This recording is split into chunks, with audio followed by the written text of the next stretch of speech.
Bu akıya baksana sunu. Mena 3 bütçe kendi oyan nasıl? Amirler var çıtır çıtır.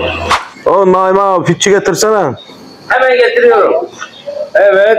Buyurun baba burada gel. Sağ olun sağ olun Fitçiler sağ olun hazır. fitçiler. Yerimiz Kıbrıs Girne'de dostlar. Fitçiler mükemmel var ya. Arkadaşlar fitçiler çok güzel.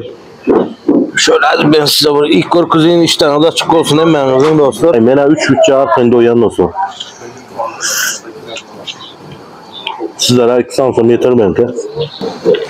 Acıka yiyecekler var olsa şuraya acıka da gelindir dostlar. Şuraya sıcak geliyor dostlar.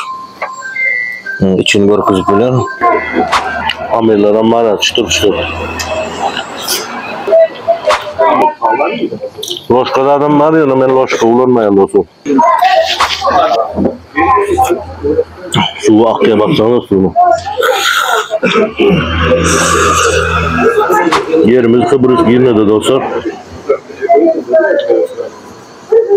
Nasip olsa paket servislerden başlamalı yine bir kepten.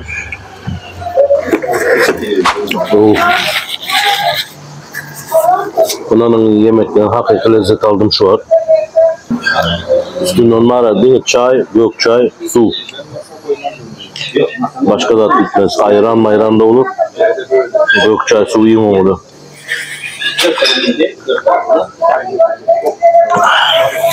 İstesenizler acılama edip oluyor dostlar. Bana acını ötürmen son aciz ettirin. Hemen de karışacağız. Kıbrıs Girne'de.